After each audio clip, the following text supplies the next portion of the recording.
जय श्री गणेश। तारकासुर के पुत्र तारकाक्ष विद्युन्माली एवं कमलाक्ष की तपस्या से प्रसन्न हो ब्रह्मा द्वारा उन्हें वर की प्राप्ति और तीनों पुरों की शोभा का वर्णन। नारद जी बोले, हे ब्राह्मण, हमने गणेश तथा स्कंद की कथा से समन्वित ग्रस्त शिवजी के आनंद प्रद उत्तम चरित्र का श्रवण किया और विहार करते हुए शिवजी ने इस प्रकार दुष्टों का वध किया। अब आप उस श्रेष्ठ एवं उत्तम चरित्र का अत्यंत प्रेम पूर्वक वर्णन कीजिए। पराक्रमशाली भगवान शंकर ने एक ही बाण से एक साथ दैत्यों के तीनों पुरों को किस प्रकार जलाया। आप माया से निरंतर विहार करने वाले भगवान शंकर के इस संपूर्ण चरित्र का वर्णन कीजिए जो देवता तथा ऋषियों को सुख देने वाला है। ब्रह्मा जी बोले, ऋषि श्रेष्ठ, पूर्व काल में व्यास जी ने महर्षि सनत कुमार से यही बात पूछी थी। तब सनत कुमार जी ने उनसे जैसा कहा था वही बात मैं आपसे कह रहा हूँ।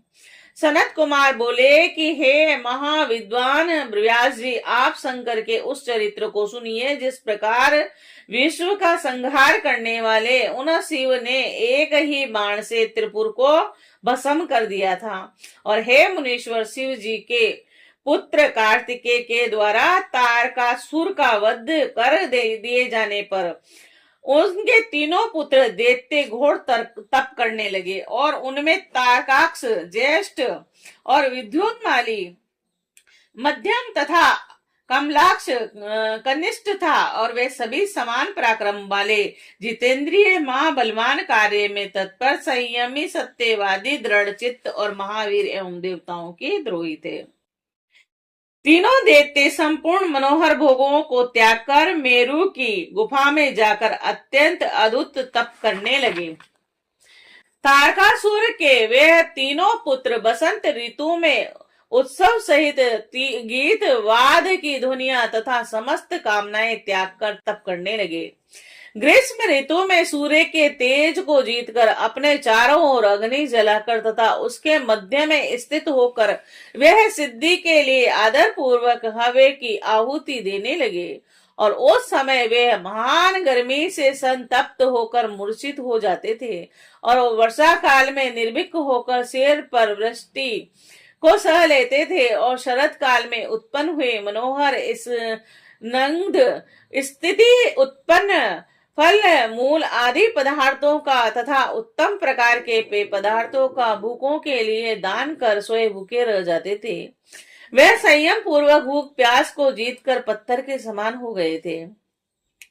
वे महात्मा हेमंत ऋतु में पहाड़ों का आश्रय लेकर बड़ी धीरता के साथ स्थित हो निराधार हो चारों दिशाओं में निवास करने लगे और तुषार से आच्छादित शरीर वाले वह सब निरंतर जल से भीगे हुए रेशमी वस्त्र धारण कर शिशिर ऋतु में जल के बीच में खड़े होकर विषाद रहित होकर कर्म से अपने तप को बढ़ाने लगे। इस प्रकार ब्रह्मा जी को उद्देश्य करके उस तारकासुर के वे तीनों ज्येष्ठ पुत्र तप कर रहे थे। वे श्रेष्ठ दानव परम नियम में स्थिर रहकर कठोर तप करके तपस्या के द्वारा अपने शरीर को सुखाने लगे। 100 वर्ष तक एक पैर के सहारे पृथ्वी पर खड़े होकर उन अति बलवान दैत्यों ने तप किया। वे दारुण तथा दुरात्मा दैत्य 1000 वर्ष प्रयत्न वायु का भक्षण कर महान कष्ट से युक्त हो तप करते रहे। वे 1000 वर्ष तक पृथ्वी पर सिर के बल खड़े होकर 100 वर्ष तक दोनों भुजाओं को ऊपर उठाकर खड़े रहे। इस प्रकार दुराग्रह में तत्पर होकर उन्होंने बोध क्लेश प्राप्त किया। वे दैत्य आलस्य को छोड़कर दिन रात तप करने लगे। हे महामुनि, इस प्रकार धर्म पूर्वक तप करते हुए तथा ब्रह्मा जी में मन लगाए हुए उन तारक पुत्रों का बहुत समय बीत गया और ऐसा मेरा विचार है। उसके बाद सुरासुर के महान गुरु तथा महायशस्वी ब्रह्मा जी उनके तप से संतुष्ट हो गए और उन्हें वर देने के लिए प्रकट हो गए।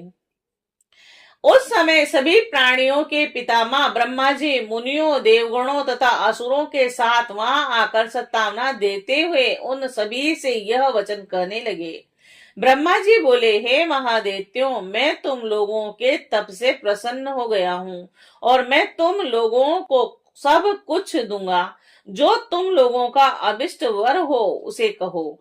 हे देव शत्रुओं, मैं सबकी तपस्या का फल दाता और सर्वदा सबका रचयिता हूँ। अतः बताओ कि तुम लोगों ने अत्यंत कठिन तप किस उद्देश्य से किया। सनत कुमार बोले, उनकी यह बात सुनकर उन सबने हाथ जोड़कर पितामह को प्रणाम करके फिर धीरे धीरे अपने मन की बात कही। दैत्य बोले, हे देवेश, यदि आप प्रसन्न हैं और हमें वर देना चाहते हैं तो हमें सब प्राणियों में सभी से अवधव्यत प्रदान कीजिए। हे जगन्नाथ, आप हमें स्थिर कर दीजिए और हमें जरा रोग और मृत्यु आदि कभी भी प्राप्त न हो। हम सभी अजर अमर हो जाएं, ऐसा हमारा विचार है। हम लोग तीनों लोकों में अन्य सभी प्राणियों को मार सकें। प्रयत्न लक्ष्मी से, उत्तम पुरों से, अन्य विपुल भागों में स्थानों से अथवा ऐश्वर्य से हमें क्या प्रयोजन। हे ब्राह्मण, यदि 5 ही दिनों में प्राणी मृत्यु के द्वारा ग्रसित हो जाता है, वह निश्चित ही है, तब तो उनका सब कुछ व्यर्थ हो जाता है, इसमें संशय नहीं है।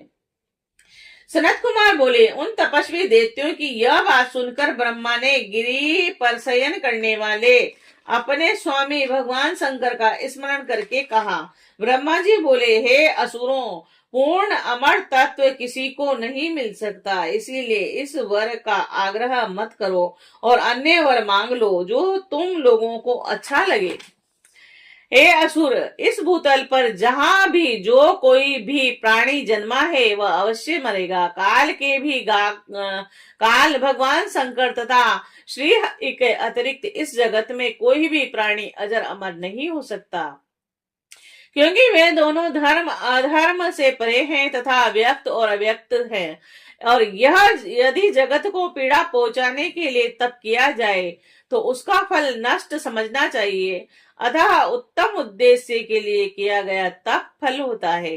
हे अनघ, तुम लोग स्वयं अपनी बुद्धि से विचार करके जिस मृत्यु का अतिक्रमण दुर्लभ एवं दुसाध्य है और देवता तथा असुर भी ऐसा नहीं कर सके, ऐसी मृत्यु के अतिरिक्त अन्य वर मांगो। तुम लोग सत्व गुण का आश्रय लेकर अपने मरण का हेतु भूत कोई वर मांगो तथा उस हेतु से अपनी अपनी रक्षा का उपाय अलग अलग रूप से करो, जिससे तुम्हारी मृत्यु न हो।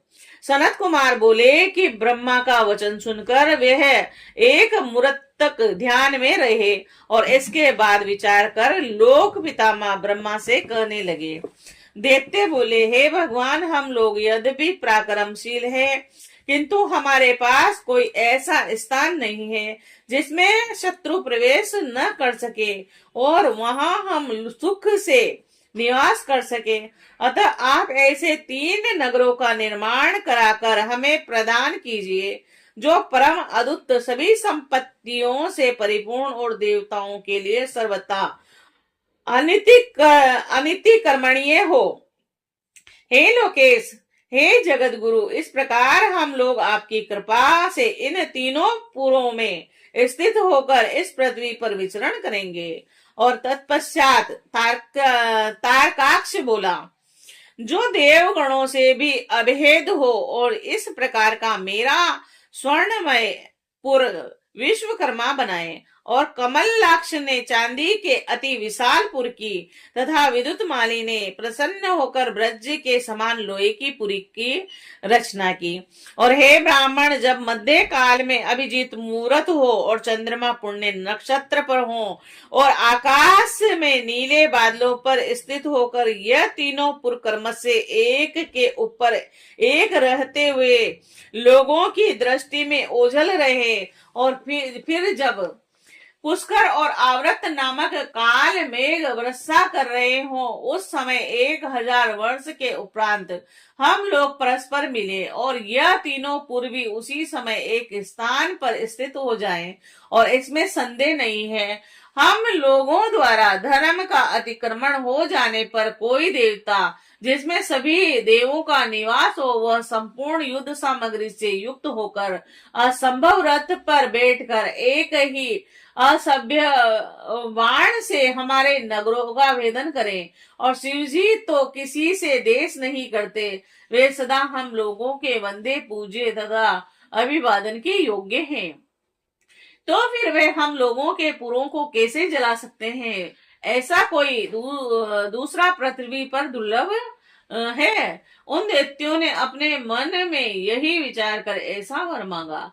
सनत कुमार बोले, हे व्यास जी, उनका यह वचन सुनकर सृष्टि करने वाले लोक पितामह ब्रह्मा ने शिव जी का स्मरण करते हुए उनसे कहा, ऐसा ही होगा। इसके बाद उन्होंने मय को आज्ञा दी कि हे मय, तुम सोने चांदी और लोहे के 3 नगरों का निर्माण कर दो। और उसके समक्ष मय को यह आज्ञा प्रदान कर ब्रह्मा जी उन तारक पुत्रों के देखते देखते अपने धाम स्वर्ग लोक को चले गए।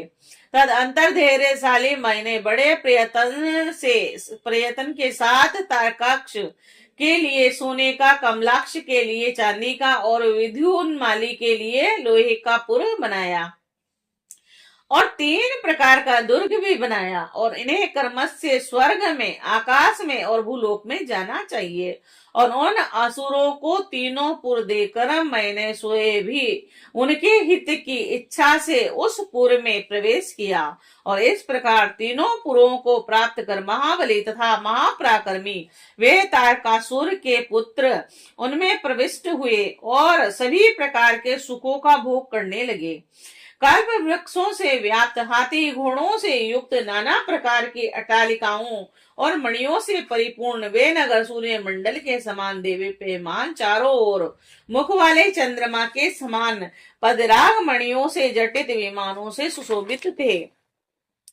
उन पुरों में कैलाश पर्वत के शिखर के समान ऊंचे ऊंचे मनोहर महल तथा गोपुर बने हुए थे। दिव्य देवांगनाएं, गंधर्वों, सिद्धों तथा चारणों से वह पुर पूर्ण रूप से भरा हुआ था। उनमें प्रत्येक घर में शिवालय तथा अग्निहोत्र कुंड बने हुए थे और शास्त्र वेता एवं शिव भक्त ब्राह्मण उन पुरों में सदा निवास करते थे। और बावली, कुएं, तालाब, सरोवर एवं स्वर्गीय गुणों वाले उद्यान एवं वने वृक्ष, कमल युक्त नदियां और बड़ी बड़ी सरिताओं से पूर्व सुशोभित हो रहे थे। और सभी ऋतुओं में फल फूल देने वाले अनेक प्रकार के वृक्षों से पूर्व मनोहर प्रतीत हो रहे थे। वे झुंड के झुंड मदमस्त हाथियों, सुंदर सुंदर घोड़ों, विविध आकार वाले रथों एवं शिविकाओं से अलंकृत थे। और उनमें समय अनुसार अलग अलग क्रीड़ा स्थल बने हुए थे और वेद ध्वनि की विविध पाठशालाएं भी पृथक पृथक बनी हुई थी। पापी जन तो मन एवं वाणी के द्वारा उन नगरों की ओर देखते भी नहीं थे और शुभ आचरण करने वाले पुण्यशाली महात्मा ही उन्हें देख सकते थे। वहां का उत्तम स्थल सर्वत्र अधम से रहित तथा पति सेवा प्रायण पतिव्रताओं के लिए पवित्र कर दिया गया था। उनमें महाभाग्यवान बलवान दैत्य अपनी स्त्रियों, पुत्रों और श्रुति स्मृतियों के रहस्य को जानने वाले तथा अपने धर्म में निरत ब्राह्मणों के साथ निवास करते थे। यह पुर चौड़ी छाती वाले, ऊंचे कंधों वाले, साम एवं विग्रह के ज्ञाता, समय समय पर शांति तथा कोप करने वाले, कुबड़े तथा बोने नीले कमल के समान काले काले घुंघराले बाल वाले, मय के द्वारा रक्षित तथा शिक्षित किए गए और युद्ध की अभिलाषा करने वाले योद्धाओं से परिपूर्ण थे। बड़े बड़े युद्धों में निरंतर रहने वाले ब्रह्मा तथा सदा शिव के पूजन के प्रभाव से विशुद्ध पराक्रम वाले सूर्य, वायु, इंद्र के सदृश देव गुणों का मर्दन करने वाले तथा अत्यंत शक्तिशाली वीर उन पुरों में निवास करते थे। वेदों, शास्त्रों और पुराणों में जिन जिन धर्मों का वर्णन किया गया है, वह सभी धर्म तथा शिव जी के प्रिय देवता वहां चारों ओर व्याप्त थे। इस प्रकार वर प्राप्त किए हुए वे तारक पुत्र दैत्य शिव भक्त मय दानव का आश्रय लेकर वहां निवास करने लगे। उन नगरों में प्रवेश करके वे सदा शिव भक्ति निरंत होकर संपूर्ण त्रिलोकी को बाधित करके विशाल राज्य का उपभोग करने लगे। हे मुने, इस प्रकार अपने इच्छा अनुसार सुख पूर्वक उत्तम राज्य करते हुए उन पुण्य कर्मा राक्षसों का वहां निवास करते हुए बहुत लंबा काल व्यतीत हो गया।